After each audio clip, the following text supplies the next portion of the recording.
Welcome. Today, we're cracking open a truly foundational case, a study in Scarlet. Hmm, This isn't just the first time we meet Sherlock Holmes and Dr. Watson. It really sets the stage for, well, everything that follows in detective fiction. absolutely. And our source here is Watson's own account. It starts with him coming back from war. Pretty broken, actually. Yeah. And it leads into this incredible mystery that connects this horrific event back on the American frontier with a grim scene in Yeah. foggy London. Decades apart. Decades. Hmm. Our mission, really, for this deep dive is to follow that single scarlet thread, the motive, the method, right from Utah to Baker Street. And it kicks off so brilliantly because we meet this mind, Holmes, who can just look at you, look at your shoes, apparently, and tell you your life story. Yeah, it's quite the introduction. We don't even start with the crime itself. We start with Watson, poor, injured, floating around London, about to have this chance meeting that, honestly, changes literature. So yeah, let's set the scene with Watson, Dr. John H. Watson. He gets his medical degree, this is 1878, joins the Army, and boom, straight into the Second Afghan War. And it sounds like it was just pure trauma for him, not much glory involved. Not much at all. He gets this really nasty wound at the Battle of Maiwand. It wasn't just a bullet wound, it was a Giselle bullet. Which is a what now? It's this large caliber Afghan rifle, often handmade. So think big, heavy slug. Ouch. Yeah. It shatters his shoulder bone, apparently just misses a major artery, the subclavian. Mhm. He only survives because his orderly, Murray, dragged him onto a horse. Incredible. But the physical injury, that was just the beginning. He then goes down with enteric fever typhoid, basically. Right, the curse of our Indian possessions, as the source puts it. Exactly. So he spends months recovering. His health is described as irretrievably ruined. He gets shipped back to England, lands in London. With almost no money. Barely anything. Yeah. 11 shillings and 6 pence a day. He's lonely. He's miserable. He's basically destitute. And that's the state he's in when he bumps into an old acquaintance, Stamford, at the Criterion Bar. Yeah. And Stamford mentions this eccentric guy working in the chemical lab at St. Bart's Hospital who needs a flatmate. Right. So Watson goes along, finds Holmes in the middle of an experiment, totally engrossed. Doesn't even look up at first, does he? No, the very first thing Holmes says isn't hello, it's this triumphant shout. I found it. I found it. Exactly. A reagent, which is precipitated by hemoglobin and by nothing else. Oh, wait. It's like the perfect introduction to him. And you really can't overstate how huge this was scientifically for crime investigation back then. Oh, absolutely. Before this, if you found a stain, the police used something called the Guaiacum test. Which was unreliable. Hugely unreliable. That was the problem. Eh. It reacted to blood, yeah, but also to like vegetable matter, rust, other stuff. Not exactly definitive then. Not at all. And if the stain was old, forget microscopic examination, the blood cells would be useless. Yeah. But Holmes's test, it only reacted to hemoglobin. Didn't matter how old the stain was. It was foolproof. Pretty much. And he proves it with this incredibly dramatic demonstration. Grabs a knife, Pricks his own finger. takes a tiny drop of blood, dilutes it massively, he claims 1 part in 1,000,000 parts water, Wow. adds his chemicals, and bam, this dull mahogany color appears, this brownish dust precipitates out. Proof positive. It's pure showmanship, but it makes the point. Definitely. He calls it the Sherlock Holmes test, naturally. And he immediately starts thinking about its impact, how many criminals could have been caught if this existed earlier. He's all about applying science directly to justice. Which leads us neatly into how he thinks, doesn't it? This whole brain attic idea. Right. Watson quickly realizes Holmes's knowledge is, well, incredibly specific, almost patchy. Yeah, the brain attic metaphor. Your brain's like an empty attic, and you only store the tools you absolutely need for your job. Anything else, check it out. And he takes this to an extreme, He knows everything about, say, obscure poisons or different types of soil in London. Can tell you where you've been by the mud on your trousers. Exactly. He's devoured sensational literature, meaning crime reports. But then, ask him about philosophy or politics. Or the solar system. Total blank. He famously asks Watson who Carlyle is, and when Watson explains Copernicus. He says he'll try to forget it because it's irrelevant to his work. What the deuce is it to me? Okay, I have to jump in here. That sounds less like brilliant focus and more like just willful ignorance. Isn't that incredibly limiting? Surely understanding, I don't know, basic astronomy or human nature could help connect dots sometimes. That's a really interesting point. And maybe it reflects that Victorian obsession with specialization. Holmes genuinely seems to believe that any knowledge not directly useful for solving crimes is just clutter It takes up space in the attic. So he's not interested in the big, predictable stuff like planets orbiting? No, he's interested in the unpredictable chaos of human behavior, of crime. And for that, he thinks he only needs his specific toolkit. Chemistry, footprints, observation, deduction. It's hyper-efficiency in his view. And this specialized knowledge lets him carve out this unique niche. The world's only consulting detective. He's the guy the professionals call when they're stuck. Like Lestrade consulting him on a forgery case. And he has absolutely no modesty about it, does he? Oh, none at all. He just dismisses the other famous fictional detectives of the time. Poe's, Dupin, Inferior. Gaboriau's Lecoq. Miserable bungler. Apparently, Holmes could have solved one of Lecoq's big cases in 24 hours instead of months. He sets the bar incredibly high for himself, and then immediately he proves he can reach it. By turning that analytical gaze straight onto Watson. Right on their first meeting, he just looks at him and says, "You have been in Afghanistan, I perceive." and Watson's completely floored, thinks it's some kind of magic. But it's not, is it? Holmes breaks it down. Perfectly. He lays out the steps. Okay, the man looks like a medical type, but he has a military bearing. So, army doctor. Right. Then, the face is dark, tanned, but the wrists are fair. Means he's recently back from the tropics. Okay.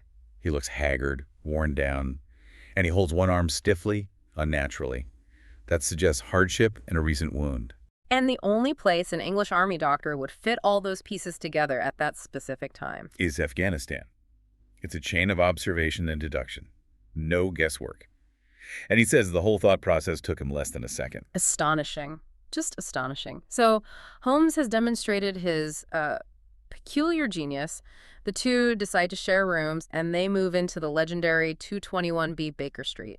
And this is where Watson gets a real front row seat to Holmes's, well, erratic lifestyle. Yeah, it's either bursts of incredible energy days spent in the lab or even the dissecting rooms, alternating with these periods of deep, almost unnerving quiet, just lying on the sofa. Sometimes playing the violin, sometimes, as Watson says, making sounds like a perfect nightmare. There's mention of possible substance use, but Watson also knows his generally temperate habits. It's complex. It is, but their routine gets shattered pretty quickly when this urgent message arrives. It's from Tobias Gregson's Scotland Yard. But before they even open it, Holmes does another little deduction demo, doesn't he, on the messenger? Yeah, the commissioner who delivered the note. Holmes just glances at him and pegs him as a retired sergeant of Marines. Based on what? The blue anchor tattoo on his hand, the way he carries himself, that military stiffness, and even the style of his side whiskers. Another quick proof of concept right before the main event. Which is the Lauriston Gardens mystery. A man named Enoch Drebber from Cleveland, Ohio, found dead in an empty house off the Brixton Road. And the scene is bizarre. There's no obvious wound on him, but there's blood splashed around the room. And his face frozen in this look of absolute horror and hatred. Watson describes it as making him look simious and ape-like, really grim. The police are predictably baffled. Gregson sees no motive, no clear cause of death. Then Lestrade arrives, described as ferret-like. Yeah, Gregson's rival. Yeah. And Lestrade thinks he's cracked it immediately. He finds a word written in blood on the wall. Rach. And Lestrade, full of confidence, declares it must be the start of the name Rachel. A woman's involved. Case closed. Almost. But this is where Holmes just takes over. He completely ignores their theories about jealous lovers or whatever. He's down on his hands and knees, isn't he? With his tape measure and magnifying glass. Exactly. Measuring things no one else can see. Collecting this little pile of grey dust from the floor. He's examining the details. And from that dust and those measurements, he reconstructs practically the entire event. It's incredible. Yeah. First, how did the killer arrive? He sees wheel ruts outside. In the mud, it had just rained. Okay. 2 sets of ruts. The gauge, the width between the wheels, tells him it was a cab, a London growler, not a fancier private carriage. Right. Then he looks at the horse's hoof prints. He can tell one of its shoes on the off foreleg was brand new. He's basically identified the specific type of vehicle and even details about the horse. That's insane detail. Then he looks at the footprints inside.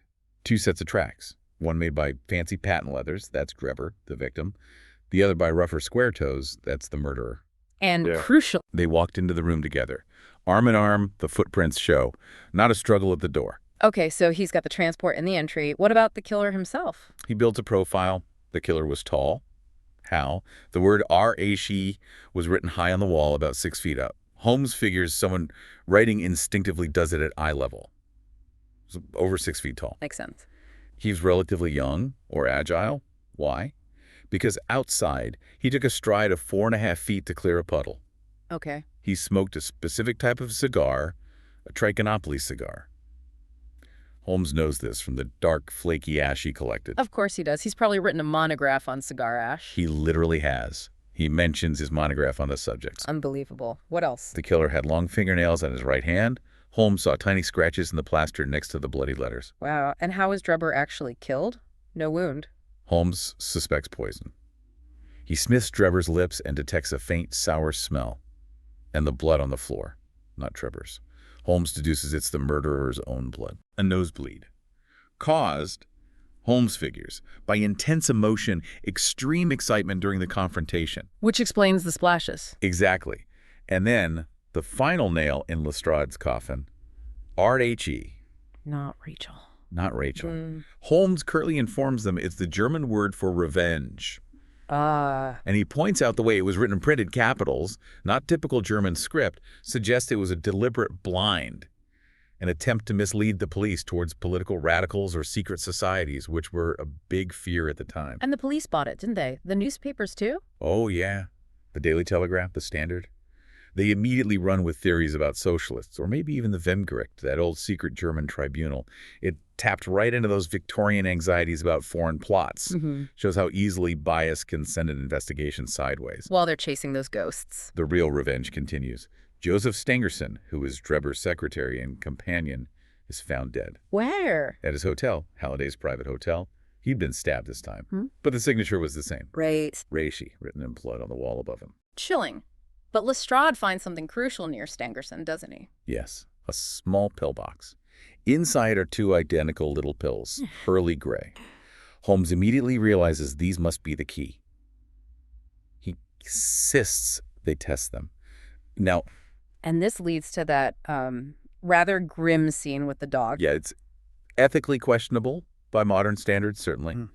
Holmes gets hold of this old terrier that was already sick and dying. The landlady was going to have it put down anyway. I know. He takes the first pill, dissolves it in some milk, feeds it to the dog. And nothing happens. The dog just laps it up. Holmes is visibly annoyed, frustrated. But he doesn't hesitate. No. He immediately prepares the second pill the same way, feeds it to the dog. And this time. The dog dies instantly. A horrible convulsive shiver, and it's gone. So the deduction is horrific. Yeah. The murderer didn't just poison Drebber. He offered him a choice, forced him to choose one of 2 identical pills, knowing one was deadly poison, probably some fast-acting alkaloid, and the other was harmless. A 50-50 chance for his life, chosen under duress. Exactly. It's not just murder, it's a twisted form of judgment. It tells you this isn't random. This is deeply, deeply personal. Yeah. Calculated. Vendetta. Precisely. And to understand why someone would go to such lengths, we have to leave London entirely. We have to go back. Way back. And the narrative just shifts gears completely here, doesn't it? From the fog and gaslight of London to... the wide-open, brutal landscape of the North American desert in 1847, the Great Alkali Plain. The source paints this picture of utter desolation, bones of animals, bones of people, silence. And that's where we meet the originators of this tragedy, though they don't know it yet. John Ferrier and a little girl, Lucy. Starving, near death. They're found by this huge wagon train. The Mormon pioneers. Led by Brigham Young himself. They're fleeing persecution, heading towards what will become Utah, their promised land. They take Ferrier and Lucy in, but on condition that they accept the Mormon faith. Ferrier agrees. And they settle in the Salt Lake Valley. Ferrier actually does very well for himself, becomes quite prosperous. But there's one aspect of the faith he just won't accept. Polygamy. He remains strictly celibate, refuses to take multiple wives, which was not just encouraged, but sometimes enforced.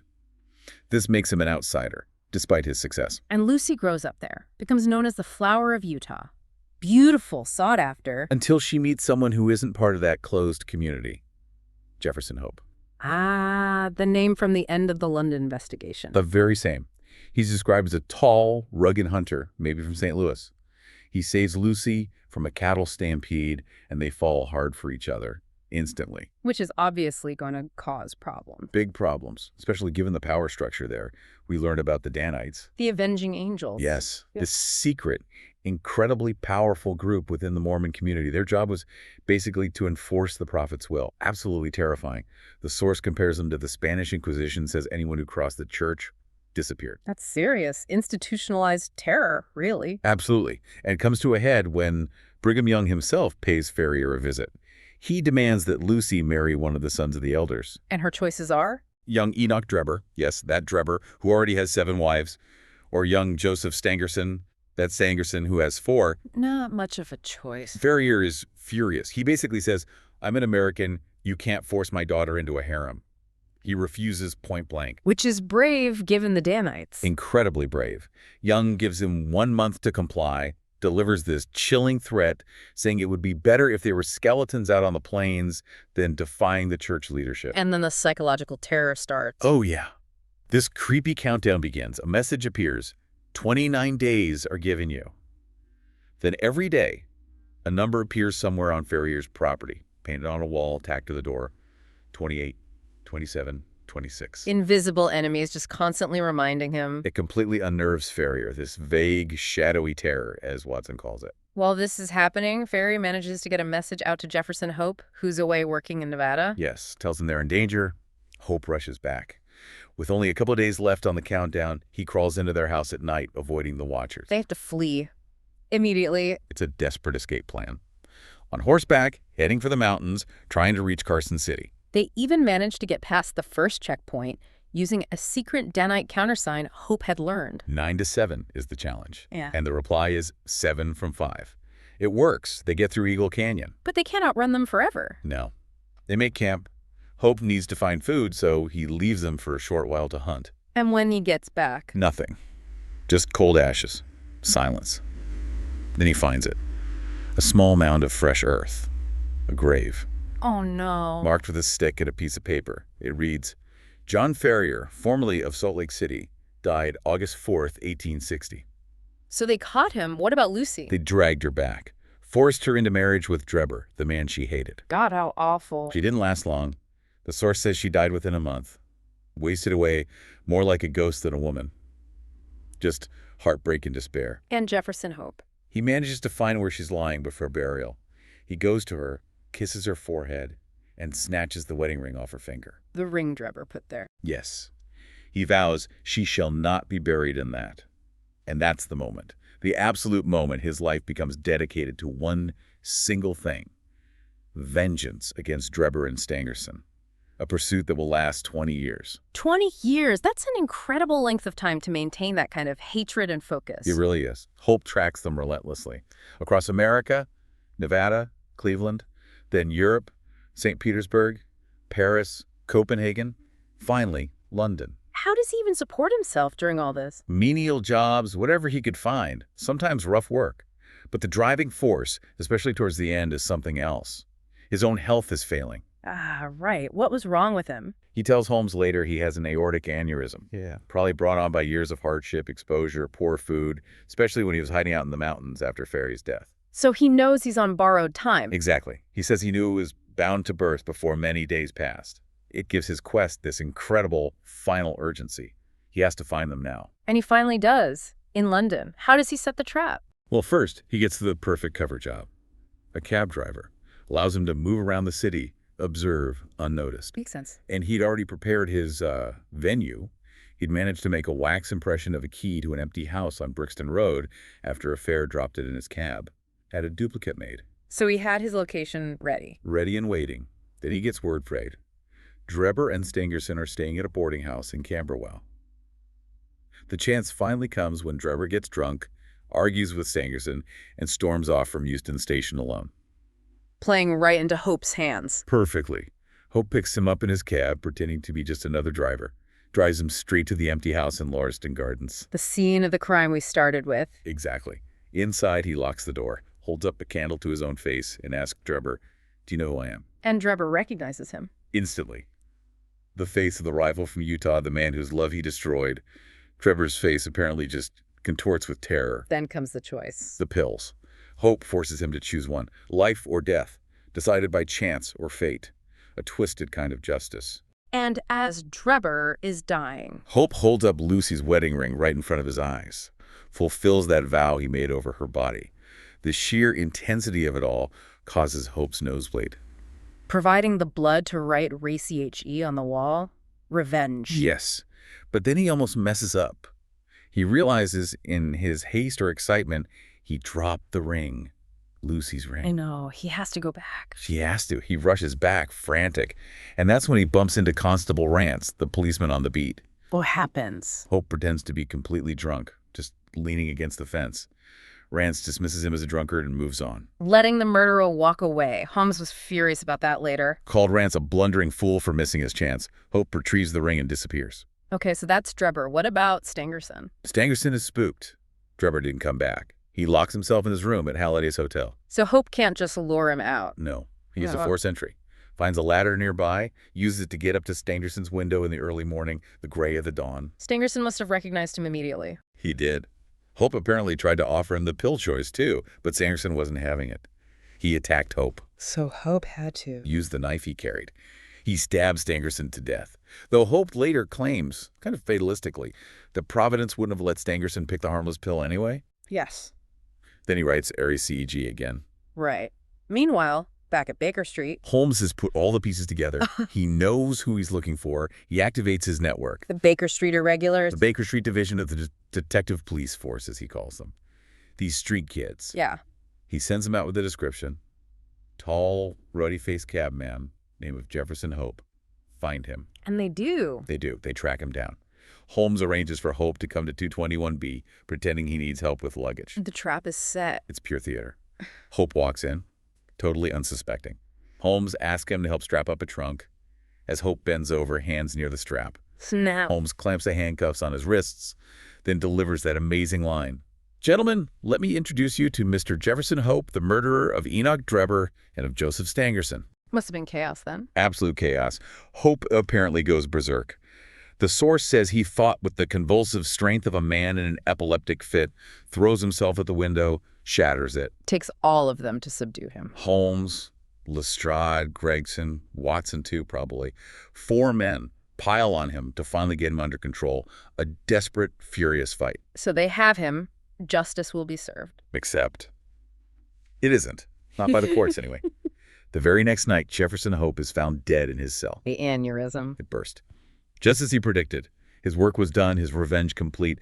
The legal system never got to touch him. Watson notes he had a placid smile upon his face. Wow. So he achieved his purpose. Completely. Considered his life's work well done. But for Holmes, there's one final sting in the tail, isn't there? After he's laid out the whole brilliant chain of deduction. The credit. The official credit. It all goes to Lestrade and Gregson. Predictably. The newspapers, like the Echo, praised the smart capture by the well-known Scotland Yard officials. Holmes is barely mentioned or dismissed as just some amateur who helped out. Calls him an amateur who may hope in time to attain to some degree of their skill after everything he did. All that painstaking work, the chemistry, the footprints, the cigar ash, figuring out the whole Utah backstory just swept aside, credited to the old hounds Lestrade and Gregson. It's the ultimate irony. It really is. And that, I think, is what makes it such a perfect study in Scarlet. You have this vast, sprawling tragedy playing out over decades on one continent. Yeah. And it all converges, gets focused down into this single bloody point of revenge in a couple of grubby London rooms, all connected by that one dark thread. It really leaves you thinking, doesn't it? Jefferson Hope carried out his own justice, a brutal justice, for terrible wrongs committed under a system of, well, institutional terror. And then the official system, the police, were largely incompetent. So, does the satisfaction of his personal revenge somehow balance the scales? Or is the legal process, flawed as it might be, always paramount? And maybe, what's the real cost of uncovering the truth if, in the end, the public record gives the credit to the wrong people entirely? Something to ponder.